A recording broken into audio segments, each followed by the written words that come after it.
Hi everyone, welcome to my channel. On this channel, I'll be sharing my experiences as an expat living in Bermuda, including what led me here, the pros and cons of life on the island, and so much more. Let's start with how I ended up in Bermuda.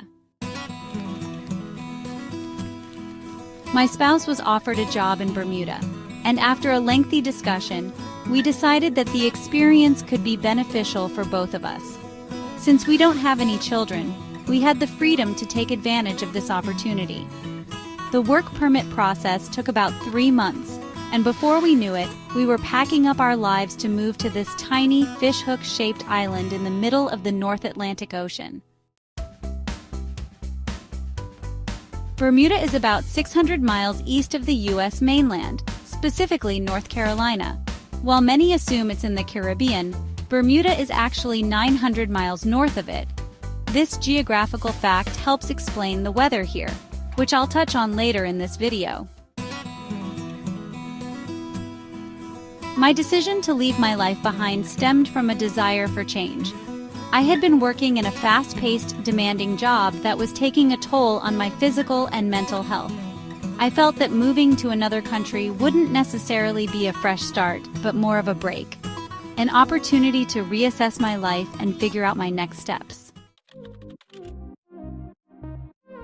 Before moving, I tried to research as much as I could about Bermuda.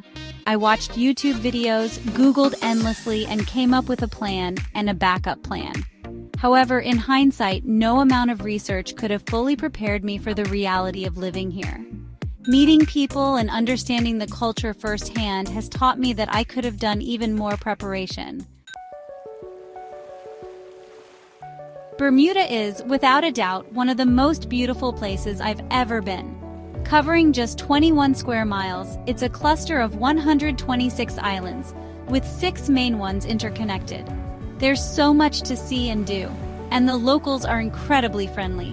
One thing to note though, the island is small and everyone knows everyone.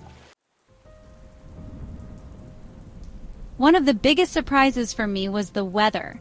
I wasn't expecting it to be as cold as it gets during the winter months. While I saw people in summer clothes during my research, don't be fooled. From mid to late October until early June, there's a noticeable chill in the air. While it doesn't snow here, it does rain a lot, so a raincoat is essential, and you might even experience occasional hail. The sea is stunning year-round, but its temperature is much cooler during the colder months. Locals typically hit the beach in July, August, and September when the water is warmest. Now let's talk about some of the downsides of migrating to Bermuda.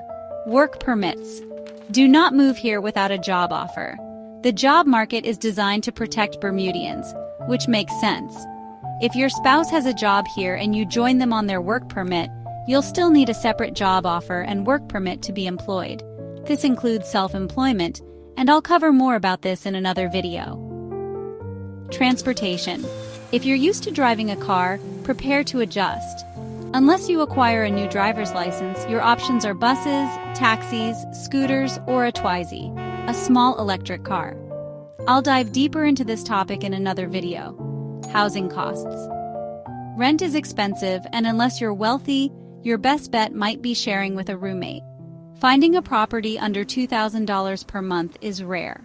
Cost of living, groceries, and other necessities are expensive due to high import taxes. While Bermuda is largely tax-free, imported goods drive up overall costs. Bermuda is undeniably stunning, but living here has taught me that migration should never be taken lightly. You need a solid plan and a backup plan to make the most of this experience. One final note.